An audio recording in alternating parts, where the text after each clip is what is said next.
আদম আলাইহিস সালাম দুনিয়ায় থাকলেন, শত শত বছর কাটাকাটি করলেন, কিন্তু আল্লাহ পাক মাফ করলেন না। এবার আদম আলাইহিস সালামের কাছে মনে পড়লো যে এত বছর কাটতেছি, কেন মাফ করেন না? কোন কোন বর্ণনায় পাওয়া যায় 600 বছর, কোন কোন বর্ণনায় 300 বছর। আমরা এক কথায় বলবো শত শত বছর তিনি কাটাকাটি করলেন, কিন্তু আল্লাহ পাক তাকে মাফ করলেন না। তখন তার মনে পড়লো দুইটা কথা, জান্নাতের কথা। কি কথা?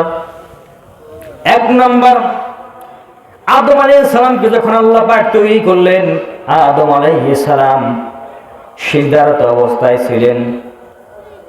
দুনিয়ার আসর থেকে মাগরিব পর্যন্ত যে সময়, এই পরিমাণ সময় আদম আলাইহিস সালাম আল্লাহর দরবারে সিজদারত অবস্থায় ছিলেন। আল্লাহ পাক বললেন, ইরফারাকা ইয়া আদম, হে আদম মাথা উঠাও।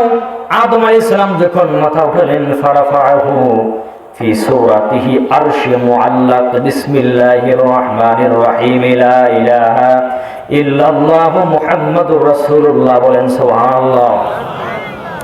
আদম আলাইহিস সালাম যখন মাথা তুললেন সিজদা থেকে, মাথা তুলে দেখতে পেলেন আল্লাহ রাব্বুল আলামিনের আরশে আজিমে লেখা আছে বিসমিল্লাহির রহমানির রহিম, লা ইলাহা ইল্লাল্লাহু মুহাম্মাদুর রাসূলুল্লাহ, বলেন সুবহানাল্লাহ।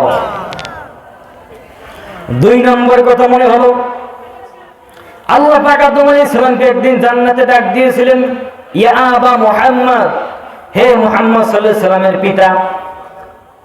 আদম আলাইহিস সালাম বললেন, আল্লাহ তাআলা মুহাম্মদ আবার কে? আল্লাহ পাক বলেন, আদম, মুহাম্মদ হচ্ছেন তিনি যাকে না বানালে তোমাকেও বানাতাম না, জান্নাত বানাতাম না, দুনিয়াও সৃষ্টি করতাম না, যিনি হবেন আখির জামানার সর্বশ্রেষ্ঠ নবী মুহাম্মাদুর রাসূলুল্লাহ, বলেন সুবহানাল্লাহ।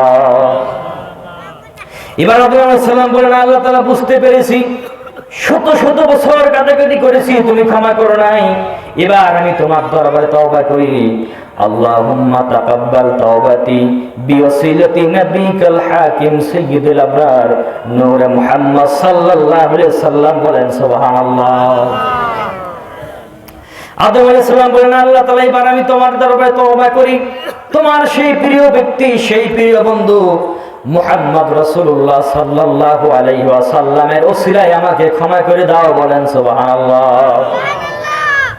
আল্লাহ পাক বলেন, আদম, যেদিন জান্নাত থেকে বের করে দিয়েছিলাম সেই দিনে যদি তুমি আমার হাবিব মুহাম্মদ সাল্লাল্লাহু আলাইহি ওয়াসাল্লামের রেফারেন্স দিয়ে আমার কাছে ক্ষমা চাইতে, আমি তোমাকে সেই দিনই ক্ষমা করে দিতাম, বলেন সুবহানাল্লাহ।